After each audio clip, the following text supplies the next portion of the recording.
Welcome to Whiskey Politics. I'm Dave Sussman, your host and purveyor at whiskeypolitics.net. You can find us 6 o'clock every night Eastern Time at America's Voice News. And if you want to watch us on YouTube, please make sure you subscribe and hit the notification bell, and podcast applications all across the board: iTunes, Stitcher, Google Play, and the Ricochet Audio Network.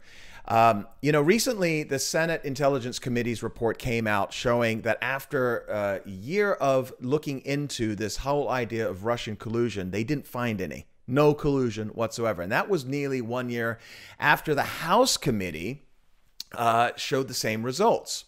Well, now the news, we have frothing journalists all talking about Mueller's probe is going to be ending imminently, and the report is going to be forwarded over to Attorney General Barr. Will this be everything that the left have been dreaming of for the past couple of years? Or will it be an anticlimactic dud? And if it is an anticlimactic dud, what's going to happen if it's a bust? What will happen to these blue checkmark journalists? And I say that with quotes, journalists, the $1 million teleprompter readers, and really the entire media complex and their leftist sycophant viewers who've been praying for this Trump-Russian collusion scandal to end in Trump's impeachment. What's going to happen here? Now, there's certainly dozens and dozens of talking heads on the networks who's going to be doing, they'll all be doing this serious kabuki theater with moving the goalposts. Well, an interesting read, and I want to share it with you, a journalist by the name of Joseph Borelli, who's over at The Hill, and he wrote a really kind of a tongue-in-cheek piece called "Who's Who of the Trump-Russia Collusion Collapse Red Carpet," where he lists the top contenders for Oscar-worthy acts of changing their narrative, and it is these people that will be asking you not to believe your lying eyes as to what they have been spitting at each other and you on TV for the past 2 years. So I just want to share with you the list of contenders. Keith Olbermann, always stylish, which perhaps makes it fitting that Keith Olbermann was hosting GQ magazine's web series called The Resistance after being relegated to the web from cable TV. The Resistance. Sounds compelling television. Anybody remember that one? He boldly declared back in 2017, "Case closed. Conclusion has been proven." That's my best Keith Olbermann's impression. Olbermann did not stop as the evidence dissipated.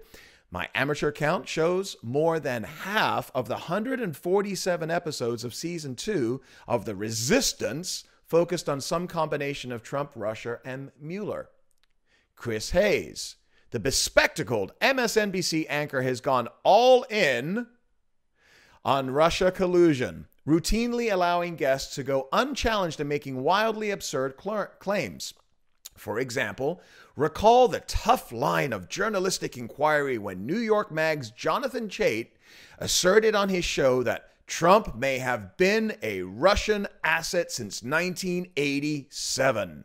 Moreover, like all celebs, he hit the late-night circuit telling Stephen Colbert that he was convinced of collusion, citing Occam's razor as proof.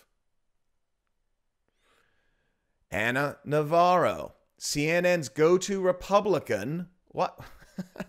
Why is she calling herself a Republican still? I'm sorry. Jen Rubin over at the Washington Post calls herself a conservative. Ladies, I don't think you know what those words mean anymore. Anyway, Ana Navarro, CNN's go-to Republican, when it comes to supporting Democrats, is not often noted for her Trump-Russian peddling. Her greatest hits album is more of a Trump is racist genre. Yet her award stems from recurring primetime roles opposite Steve Cortez, in which one week she fearmongers over the breadth and scope of the president's Russia conspiracy, and in the next she arrogantly files her nails during a televised debate. Remember that one? I think that was about illegal immigration.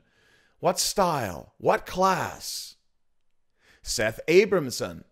This professor and pundit literally wrote the book on the proof of collusion. If we're smart enough to buy his bestseller, the promo explains, we'll learn how a U.S. president compromised American foreign policy in exchange for financial gain and covert election assistance. Perhaps it's a shame that the Senate and House Intelligence Committees didn't get advance copies to help the man out in his case. Carl Bernstein. Despite his Nixon-era compatriot Bob Woodward finding no collusion after his 2 years of investigating, Carl Bernstein, long gracing cable news screens with his Trump-Russia theorizing, recently declared Mueller has the president cornered and knows everything about Russia. This is no change from 2 years ago, when he surmised that the Trump-Russia conspiracy could be more dangerous than Watergate. I think the last time I saw him was when I was walking through an airport on television. Rachel Maddow, MSNBC's most popular anchor, has figured out how to turn the Trump-Russia theory into ratings gold, wowing viewers on both sides of the aisle. While she has ventured into the fantasy genre with wildly fanciful tales of Trump receiving his talking points from the Kremlin, that peace with North Korea is really a benefit to Putin, that Tillerson was a Russian plant, and a provably incorrect theory that the White House deceptively edited Trump's transcript and video with the Russian president. And last but not least, my favorite among all these, because I've met him in person, Cenk Uygur. Young Turks. Cenk. Oh, Lord. I just saw him at Politicon last year. He was screaming from the audience on stage when you had Charlie Kirk on there with Cenk's nephew. I forget his name. I don't watch those guys. Sorry. The host of the Young Turks is hip, progressive, and fresh. And he certainly was a trendsetter in the Trump-Russia conspiracy theory world, being one of the first to come out publicly to assert the president's guilt. In March of 2017, he claimed Trump did a deal with Russia in exchange for cash and that he might not last 6 months. Well, 12 months passed and 18 months, and now we're nearly 2 years since that declaration, and not only is Trump still president, but Cenk is still running Russia collusion reruns. So the next few weeks, well, they're going to be fun. Trump will be overseas, so we may not see the final report for a while.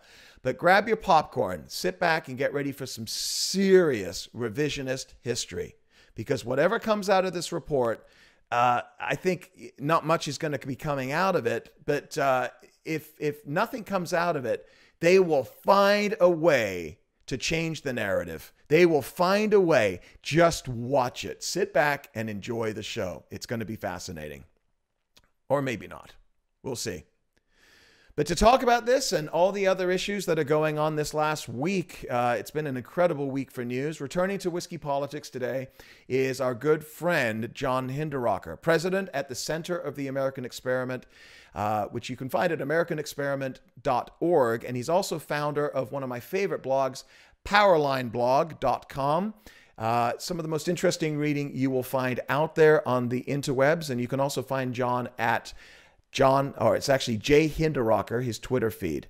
We're going to get John's thoughts on Jussie Smollet, Ilhan Omar's Minnesota, Lara Logan's professional suicide. We're going to talk about Venezuela. We're going to talk about why Republicans are spending like Democrats. And we will talk about the Mueller report.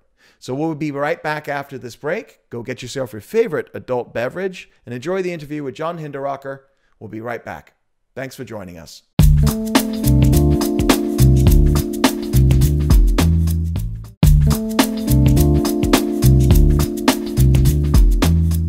And Dave Sussman back with you. Welcome back to Whiskey Politics. And delighted to have with us to talk about all of this, pull it all apart and put it back together again.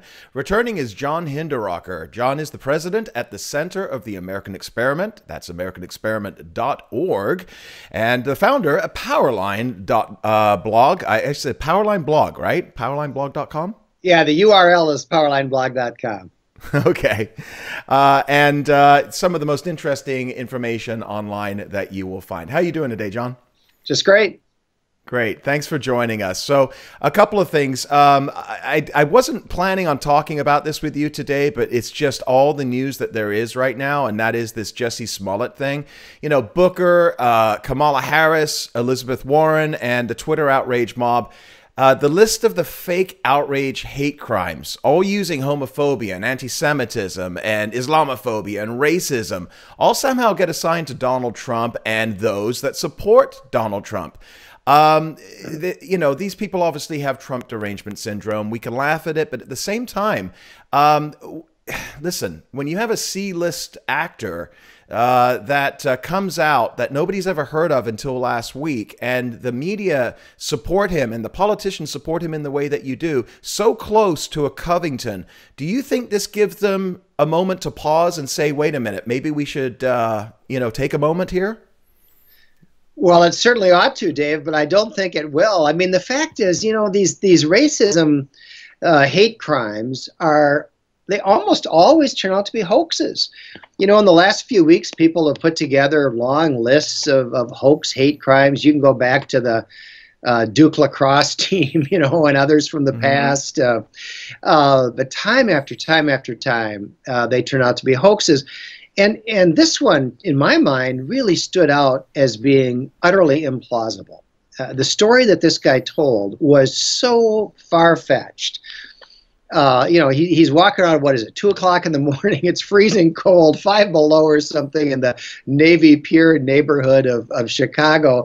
And he claims to encounter a couple of guys apparently just walking the streets at 2 o'clock in the morning, carrying a rope and some bleach just in case they ran into him, wearing MAGA hats, And I mean, the whole story was so silly that I would have thought anybody who heard it would think, oh, come on, that's highly implausible.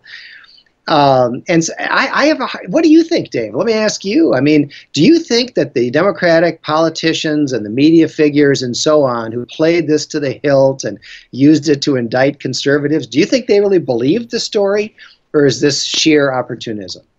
I don't think they care if it was true or not. This is a narrative that they are looking for any reason to support because, there was an article that came out in Signal magazine, and I think they showed that there was 19 fake hoaxes, okay, that all related in some way to some form of racism that someone in the media all pointed to Donald Trump and their supporters. So they want this narrative. They want to continue this narrative.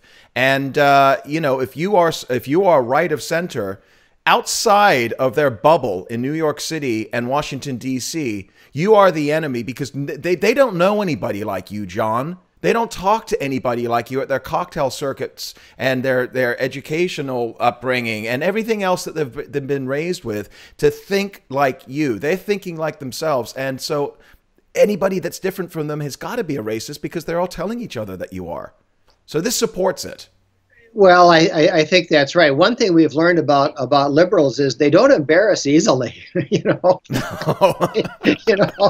Boy, oh boy. Quote of the day. I love that. I love that. Some of them have gone back. Who was it? I just saw online this morning. I forget if it was. I think it was a politician, a political candidate. Went back and deleted his outraged tweet. Supporting this actor. What's his name? Jussie. Smollett, yeah. Smollet, yeah. Most of them don't even do that. It's like they just move on. If they're embarrassed, they sure don't show it. No, they don't, and that's the problem because, and this is really where my concern is because after Covington, I mean, everybody realized that okay, they jumped too forward on their skis, and a lot of people backed up, but you didn't see a lot of outrage against the people that didn't back off of this. I mean, you have Kathy Griffin, who is certifiable. I saw this woman at Politicon late last year. The woman is certifiable. She was doxing these kids. She was putting the addresses out on these kids. Did Twitter get rid of her? Like, if you or I said anything that could be considered, controversial almost anymore on Twitter, we're going to be banned. But you got people like Kathy Griffin. So they're supporting each other. And this goes back to your question. I think it's a very good question, and that is, where does their motivation come from for this? Why are they so eager to believe this narrative so quickly? Yeah, and I mean, to me, the question is do they really believe it? I mean, at some level, they do believe it, right? But you could, I guess there's two ways you could look at it. You could say there are super gullible people who fall for one hoax after another, time after time after time. Charlie Brown and the football, they're really trying to kick the football. They just keep getting fooled. That's one possibility. The other possibility, which I think is more likely, is basically what you said, Dave, and that is that they really don't care if these stories are true or not. And in fact, deep down inside, I'm guessing some of them realized that Smollet's story was so nutty that it probably wasn't true. I think they really don't care, and we're not going to see apologies or any kind of change. The next time somebody comes out with a fake hate crime, they're going to be all over it. And yeah. I think it's because that's their narrative, and they don't really care whether a particular claim is true or not. I think a reason for this is just how the media are, again, coming back to their echo chambers. And in the last few minutes here before our break, you talked about Lara Logan. I know that you posted something up in Powerline on this. And Lara Logan, the 60 Minutes CBS News correspondent, and, she said point blank, she said that the media everywhere is mostly liberal. All the news about Donald Trump is negative. News reports are basing single anonymous government sources, and she's calling it, horse bleep, right? Yeah, if you deleted from the A section of the New York Times all of the stories that are based on anonymous leaks by Democratic Party government officials, you'd be looking at page after page of white paper. It's got to the point where that's almost all that they print. It's unbelievable. So this is the state of our media today, though, because I think anything outside of a couple of conservative outlets, and whether you watch Fox News or not, if you don't, there's no conservative media on television. There's some good print to read. Where do people go today, besides Powerline Blog and American Experiment, which I want to talk about? One of the interesting things to me, Dave, is that truth tends to leak out.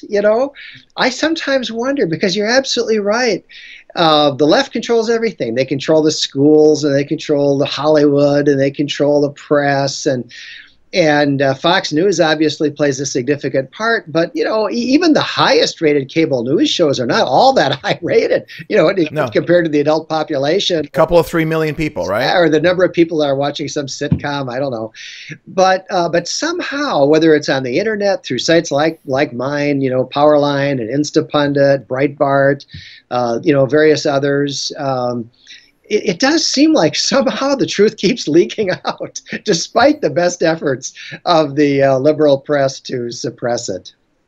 Then why is it so many people still go to these sources? Because the nightly news on the network still gets a decent audience, nothing like they used to back in the day, but people still use that as their source of truth. Is it just people are too busy, that you and I maybe we're closer to this than most people are in the world, and they're just trying to get on with their lives? Well, I think there's several things going on, and one of them, as you hinted there, Dave, is the vast majority of people don't pay attention the way you and I do, and the people who watch podcasts like this one do.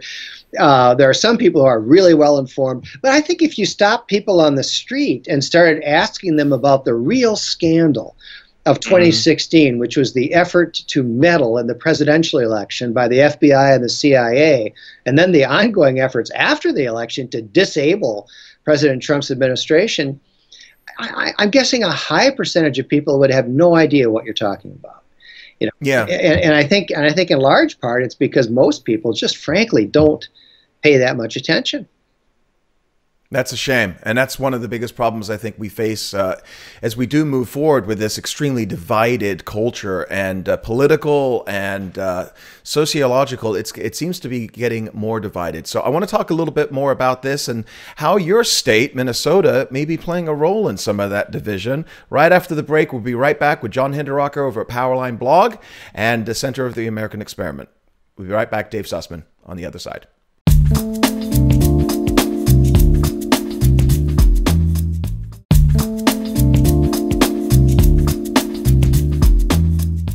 And Dave Sussman with you back at Whiskey Politics, and delighted to have John Hinderaker joining us again.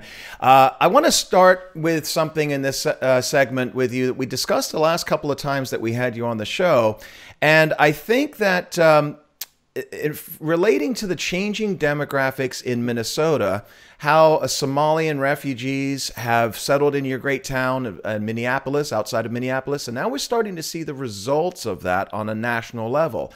Ilhan Omar, of course, listen, let's get into it. I feel like with our news cycles moving so quickly, she's almost come off the headlines over the past couple of days because of the Jussie Smollet and all the other things as well. But let me first ask you this. Outside of her district, what is the opinion in Minnesota of maybe Minnesota's most famous congresswoman at this point? Yeah, after being in office for, what, a month? Yeah. Well, she's obviously polarizing. One of the striking, you can talk, there are a number of facets of the story about her that are interesting. And it's amazing how in her first month in Congress, how many headlines she's made. But one point to be made about Ilhan Omar is that if you followed the local media, dominated by the Minneapolis Star-Tribune, and if you look at the primary campaign where she got the Democratic nomination in the 5th District to succeed Keith Ellison, of all people, you know, in Congress, it's all about identity politics. There is absolutely nothing going on here except identity politics. I mean, all of the conversation in so-called mainstream media about Ilhan Omar from the beginning of her public career, virtually up until the present, has been about landmarks, milestones, firsts. You know, first Somali woman elected to the Minnesota legislature. I think she's tied with Rashida Tlaib as the first Muslim woman elected to Congress. That's it. What she thinks, what she says, what policies she favors, those things have not figured at all. It is pure identity politics. And she has going for her the same thing that Ocasio-Cortez does, and that is she's an attractive woman. As my partner on Powerline, Scott Johnson, once wrote, she's attractive until she starts talking. But you know, that is a significant plus in politics. And so, you know, she didn't get elected as an anti-Semite. She didn't get elected as a socialist, although in the 5th District, you know, you maybe could get elected as a socialist. She didn't get elected as somebody who was going to parrot the Iranian mullah's line on the Maduro regime in Venezuela, which I think is maybe the most shocking of all those things. You know, she's a down-the-line hardliner for the failed socialist regime in Venezuela. And I think she's taking that not from Russia, but from Iran. You know, they're major supporters of the Venezuelan regime. And so it's almost tragic in a way, David. This is not how democracy is supposed to work. She has a successful political career, gets herself elected to Congress in meteoric fashion. I mean, she's been in the public world for only a couple of years. And it is all based on identity politics. It is her identity as a woman of color, as a Muslim, as a Somali immigrant, and that's it. And after the fact, people are now starting to learn about the opinions she holds, the policies she favors. But she was able to get this far without those things even mattering. So when you say that people are now just starting to learn about her, and they're probably, I know a lot of people, and I've got some friends in Minnesota, and they're horrified by some of the things that she's been tweeting out over the years, recently as well, regarding Israel, you know, the collusion between Jewish Americans and politicians and AIPAC and money for Israel. And I mean, this constant drumbeat towards, and people will say, well, there's a difference between anti-Zionist and anti-Semite. No, not really. Israel's the only Jewish state in the entire world. It's a sliver of land in an otherwise very hostile neighborhood. Dave, you know, the main form that anti-Semitism takes in the modern world is an obsessive hatred of Israel. and an inconsistent singling out of the alleged misdeeds of Israel, as opposed to any other. You know, right next door in Syria, hundreds of thousands of people are massacred. Ho hum, yawn, don't care. You know, teenage Palestinian girl gets arrested in Israel. Oh my God, international story. That is anti-Semitism. That is the form that anti-Semitism takes in the modern world, and she is a classic example. So what you do have a Jewish contingent in Minneapolis. I know a couple, right? I mean, there's a decent sized population there. You've got multiple synagogues throughout. What are people saying locally right now? Are they up in arms? I mean, she's representing a district, I suppose. You know, she's got a lot of Somalians in her district, and do you think she could be elected again in 2020?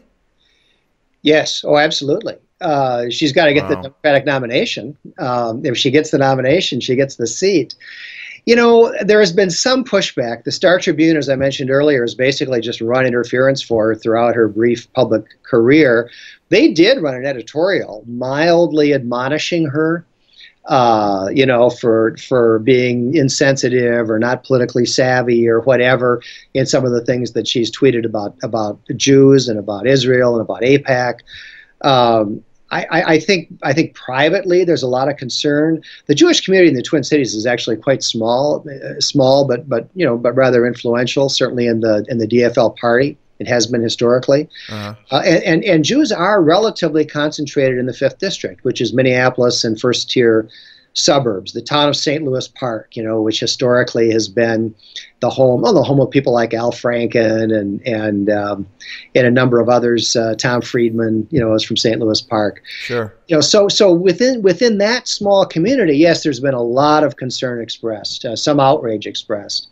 But I don't, you know, if you talk about the broader, very far left Democratic Party in the 5th District in Minnesota, are they concerned about Ilhan Omar? I would say no, very few. You've even got Louis Farrakhan that's telling Omar publicly, don't apologize to the Jews. You know, don't give in to those termites. Right. Right? Yeah. And even that. You know, I mean, I'm a little bit stunned that we are in America in 2019. You're starting to see this. This has been going on in Europe now for about 15 years or so, maybe a little bit longer.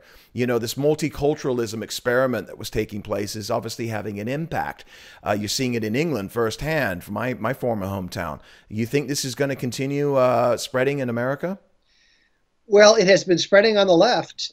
And I'm afraid the answer is yes. You look at what's happened in Britain's Labour Party. I think 7 MPs walked away from the Labour Party primarily because of its just intractable anti-Semitism. A lot of which has just barely come to light, really. You know, has not been publicized anywhere near as broadly as it should be. And the American left, I think, is following in the footsteps of the British left and the left on the continent. And you could talk all day, I suppose, about the reasons why that's true. But we see it happening right in front of us. Right, right. So a lot of this has to do also this push on socialism that we're seeing right now from AOC and this entire grouping, Tlaib, and you've got Omar and all these others that are pushing us. And you're seeing right now, and after the break, I want to get into this in a little bit more detail, but this push towards the extreme left. And it's almost as if the Democratic Party just doesn't exist. It's now a more, you can call it the progressive/socialist party, because you've got Elizabeth Warren, you've got Kamala Harris, you've got Cory Booker, you've got America's favorite socialist uncle just threw his hat in the ring as well this week, Bernie Sanders. And, you know, they're all going to try and... $6 million the first day. Yeah. You know, I mean, how's that socialism working out for you, right? Yeah. So, you know, are we pushing towards now something where you no longer have a moderate centrist Democratic Party anymore? Well, it is striking, Dave, that the most popular figures in the Democratic Party among that party's base are also members of the Democratic Socialists of America. You know, I mean, when I was growing up, I'm a little older than you, Dave, but when I was growing up, everybody understood that socialism was a horrific disaster, and nobody in public life could raise the socialist banner and expect to have, to contend to possibly win an election. Not true anymore. Socialism has been mainstreamed. And I guess the optimists among us say, well, okay, but it's not so clear what they mean by socialism. And I think to some extent that's a fair point. It's really hard to tell sometimes when these people talk about socialism, what are they really envisioning? Sometimes they just mean the Scandinavian welfare state model, who knows. But at the same time, Dave, these people are going down the line and bring up Venezuela again, because I think it's very telling. Let's get into it, because I know you were just on Fox Business this week talking about it, and I want to get more into this right after the break. We'll be right back with John Hinderaker, Dave Sussman here at Whiskey Politics.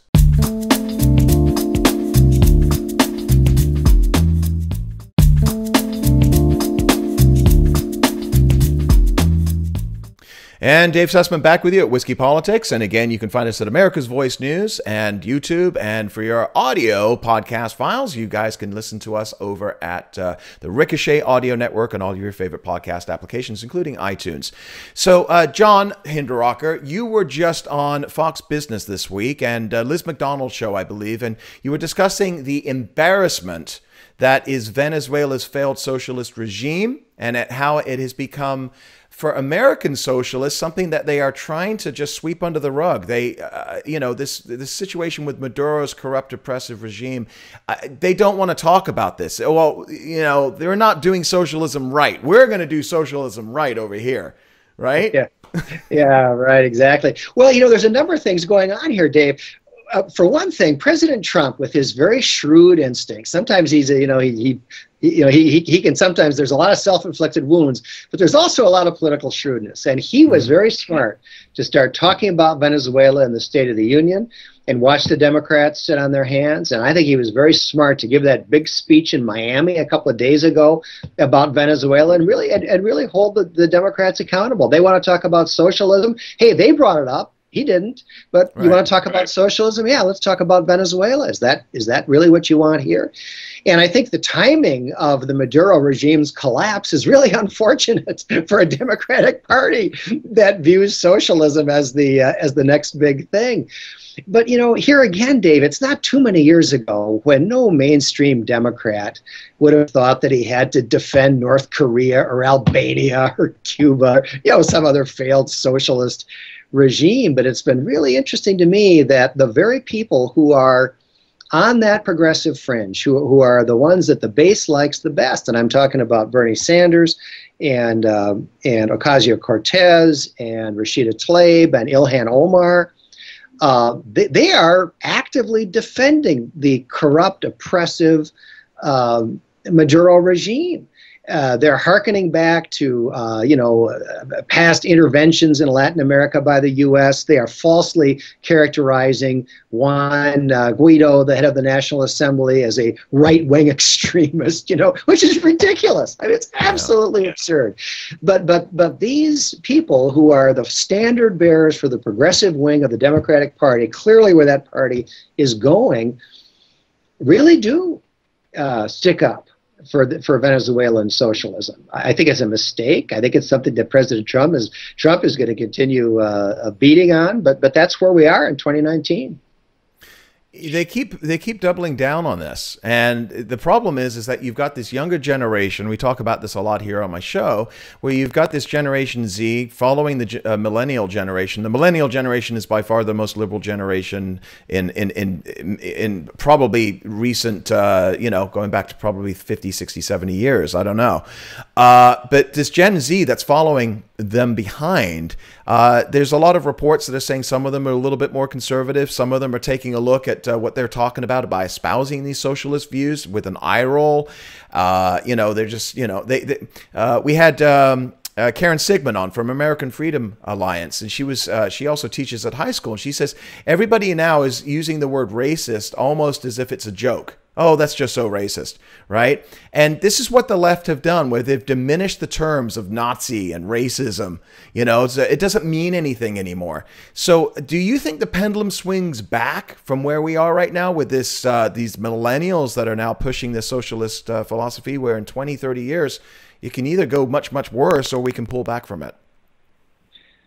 Oh, well, I sure hope the pendulum is swinging, Dave. I don't know. I really don't. I mean, it is unbelievable to me how the left has marched through the institutions, taken them over one by one.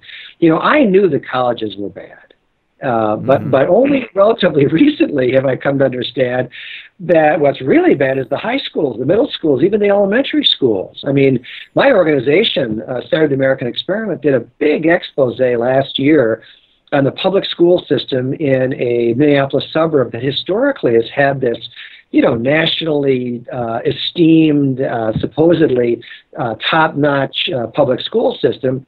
And it's totally taken over and dominated by leftists. And political indoctrination has replaced academic excellence as the #1 priority. And since we did our couple of magazine articles about it, there's been a lot of parental pushback. Things hopefully are getting better. But my point, Dave, is that it's really tough to fight. The old saying, you can't fight City Hall. Well, heck, we're trying to fight the high schools, the universities, the media, the newspapers, network television, you name it. And our opponents command the culture. So I don't know. I don't know how you grow up in America today and have a more conservative orientation. It's not easy. Yeah, yeah. Hopefully it's not too distracting, but a little bit of interference on the video feed here. So I think we're still picking you up and we can hear you, but hopefully that will bounce back here real quickly. On another issue for you, because I know you're talking about so many different things at the Center for the American Experiment. And just tell us again, real quickly, because we've talked about this last time we were on, what does the Center for the American Experiment do? Well, we are part of the nationwide network of state-based policy organizations. We're traditionally known as a think tank. And we address issues at the state level, which rules out foreign policy. We don't do foreign policy. But, of course, in today's world, it's hard to distinguish state issues from federal issues. So, for example, healthcare, state or federal. Well, it's both, you know, education, transportation, natural resource development. Issue after issue really needs to be addressed both at the federal level and at the state level. So we do some work at the federal level, but basically working at the state level on those domestic policy issues. We publish a quarterly magazine, Thinking Minnesota. We produce research papers like traditional think tanks. What's different about us is that we're very aggressive. We're kind of populist. We're activists. We put out billboards. We're ubiquitous on the radio. As of last year, we had a budget sufficient to put ads on television. We're doing that again this year. You know, we have op-eds in newspapers all over the state. So you know, we try to drive issues by reaching millions of people in a way that the traditional think tank, you know, really didn't do. Yeah, yeah, and you guys do a lot of really good articles on there as well. It's definitely a great read, as well as Powerline Blog. And one of the articles that you that was up on Powerline Blog recently, we were talking. I think the budget that just passed, the omnibus budget, and I'm taking a look at what the Republicans and the conservatives in Congress have become, and they're basically becoming Democrat light. And I'd love your opinion on this, but from my standpoint, if you have a 2,322-page bill, an omnibus package with $1.3 trillion in spending, and it is given to Congress the night before they're supposed to vote on this thing, in other words, nobody could read this thing, how is this a way for government to work? How are conservatives, if they want to remain the party of smaller government and fiscal responsibility, without an intent to bankrupt this country, who is now watching this? Because it doesn't seem like the Republicans certainly are. You know, one of the problems, I think, Dave, is that the Democrats make it so easy to be the party of smaller government. You know, if you ask a Republican congressman the question you just asked me, I think most of them would respond by saying, "Oh yeah, I know it's too much money, but boy, you're lucky the Democrats aren't in charge. You know, they'd really be spending money." And you know, we really are in a kind of a lesser of two evils mode when it comes to spending and when it comes to debt. And one thing about Donald Trump, you know, he did not run as a small government conservative. He did not talk about the debt. He didn't talk about cutting spending. And most Republican politicians at least talk about those things, but then they don't do them, you know, typically. Trump didn't even say he was going to do them. And so, you know, I think we're getting, in terms of spending, you know, we're probably getting what we should have expected based on who's been elected not only to the presidency but now the Democratic House and the Republican Senate. And I really feel, Doug, as if Dave, as if there's a game of chicken going on in Washington. Everybody knows that the entitlement regime is not sustainable. Everybody knows we're going to have to cut back on Medicare in particular. Everybody knows you can't keep piling trillions of dollars onto the debt. If interest rates spike up a couple of points to more normal levels, it could disable the government. But nobody wants to go first. Everybody knows that it's politically very dangerous to start talking about Medicare and Social Security, which is where the money is. And so it's a game of chicken. We're going to get closer and closer to the brink. And at the last possible moment, I think our politicians think that they're going to come together in a compromised fashion to try to pull us out of the spiral. Whether that actually happens or not, I have no idea. John, this has been happening for decades, though. George W. Bush had the biggest debt in American history. Obviously, Obama following him, but Obama didn't run as a conservative. Okay, although he did make statements in the 2008 election that it was unconscionable, or what was the word he used about the national debt? Immoral, I think that was the word. Oh, I wonder if that's where Nancy Pelosi got her word from. Anyway, but the fact is that this has been both parties. And what you're talking about here is, do you want to cut off your leg or do you want to cut off your arm? Those are decisions now voters have to make. And Donald Trump isn't backing away from this. In fact, he's talking about bipartisanship to come up with some infrastructure bills that are going to probably add another $1 trillion or $2 to the national debt by the time it's all said and done. So I don't see the direction turning. Where was Paul Ryan when he was head of the Speaker of the House with his green visor? Nobody did anything the last couple of years when he had both houses. No, you're right about that. Paul Ryan was great at doing YouTube videos, you know, with nice discussions of entitlements and the national debt and so on. But when it came to actually passing legislation, there was never a serious effort to restrain spending. And another thing that's going on, Dave, that I think is we're going to be hearing a lot more about in the years to come is that there are some economists now who are taking another look at debt and the expense of servicing the debt and so forth, that are now arguing that debt's not so bad. You know, with the size of economy that we've got, the debt that we're running, not necessarily that big a problem. And you can bet that people like Paul Krugman, you know, are going to be all over that. And we're going to be hearing it first from the Democrats. But, you know, it's a tune that's going to be tempting to a lot of Republicans, too. Paul Krugman, who talked about, you know, we need more stimulus spending to get ourselves out of the recession. Yeah, right. Right. Yeah. A bunch of which just went to support, you know, state government employees and the states. Yeah. I know you're tight for time, so one last question for you. I do appreciate you taking the time today, John. Next week, it sounds to me like CNN's reporting that there's going to be some news regarding Robert Mueller's report. He says that the investigation is going to wind up probably within the next week or two. We don't know if it's going to be dropped next week because Trump is going to be overseas in Vietnam. I think many observers are underestimating the political consequence of admitting that collusion, and I think this is something that you talked about recently. Collusion was fake. It was a hoax all along, right? I wrote about this on Powerline last night, Dave. I really believe that. First of all, the timing is unclear because Mueller doesn't deliver his report to the Washington Post. At least he's not supposed to. He delivers it to the Attorney General. And then there's a whole process they go through in terms of confidentiality. It isn't even clear at this point how much of the report will actually be transmitted to Congress. So it's going to be a while before we in the public really see something on paper. But that's secondary. The reality is the report is going to admit that they looked high and low for evidence of collusion and they couldn't find any. And that's all anybody cares about, right? I mean, he could go on and on about Donald Trump's unsavory associates, and they convicted Manafort for tax evasion that happened 12 years ago, 15 years ago, whatever it was. Nobody cares about that. You know, the bottom line is they couldn't find any evidence of collusion.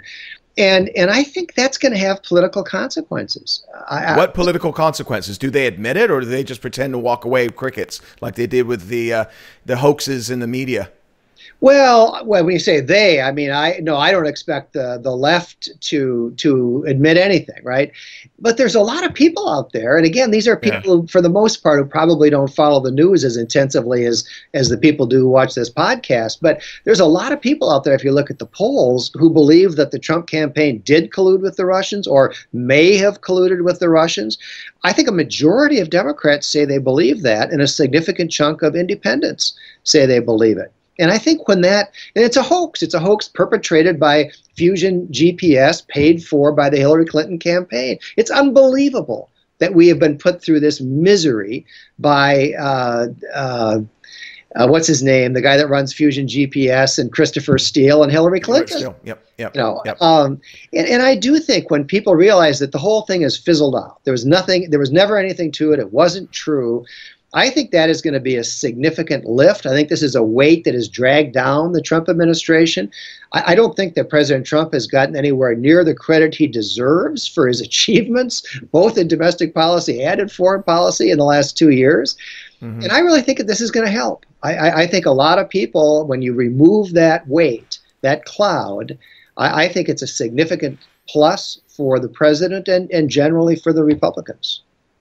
Well, let's see what happens with this, because if the news media wants to have any standing among the American citizens, it needs to report as what it is. And I know we're going to get the punditry. We're going to get the rank left punditry, which represents 90% of the media, trying to disseminate in some way something out of there that's going to make Trump look bad. But let's see what happens with this. I think this is going to be a big test for them. John Hinderaker, president at the Center of the American Experiment. You can find John at americanexperiment.org and founder at powerline.blog. Some of the most interesting reading you will find online, and definitely follow John's Twitter feed. You got a great one there at John Hinderaker. Are you going to be at CPAC next week? I will be. Yeah, I hope to see you. Looking forward to seeing you too. Thanks for joining us, John, and we'll see you again real soon. Take care of yourself. Thanks. Bye-bye. And we'll be right back with Whiskey Politics, actually coming up again real soon. More interesting guests. Follow us at America's Voice News and the Ricochet Audio Network, YouTube, Stitcher, Google Play, and iTunes. We'll be back again real soon. I'm Dave Sussman, signing off. Special thanks again to John Hinderaker. Bye-bye.